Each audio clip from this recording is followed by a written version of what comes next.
Hi everyone, எப்படி இருக்கீங்க? நான் நல்லா இருக்கேன். நீங்களும் நல்லா இருப்பீங்க. இறை வார்த்தை. ஆண்டவருடைய தூதர் யோசேப்பு கனவில் தோன்றி, நீர் எழுந்து குழந்தையையும் அதன் தாயையும் கூட்டிக் கொண்டு எகிப்துக்கு தப்பி ஓடி செல்லும். நான் உமக்கு சொல்லும் வரை அங்கேயே இரும் என்றார். ஒரு தந்தை குடும்பத்தை காப்பாற்ற எவ்வளோ சிரமப்பட்டு பொறுப்பை ஏற்றுக்கிறார்ன்றது யோசேப்பு ஒரு மிகப்பெரிய உதாரணம். அப்பா அம்மா, ஒரு குடும்பம் மகிழ்ச்சியாக இருக்கணும்னா அப்பா அம்மா ஒருவருக்கொருவர் மன்னித்து விட்டு கொடுத்து அன்பை பகிர்ந்து சந்தோஷமாக வாழ்ந்தால் தான் அதை பார்க்குற பிள்ளைங்களும் மகிழ்ச்சியாக இருப்பாங்க. அதுதான் உண்மையான திருக்குடும்பன்றார். புனிதர் யோவானும் அதான் சொல்கிறாரு. நம்மெல்லாம் கடவுளால் அழைக்கப்பட்ட பிள்ளைகள்ன்றாரு.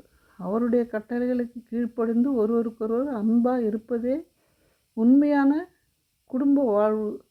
இதுதான் திருக்குடும்பன்றார். ஸோ நம்ம ஒருவருக்கொருவர் விட்டு கொடுத்து அன்பை பகிர்ந்து வாழ்வோம். அதற்காக மன்றாடுவோம்.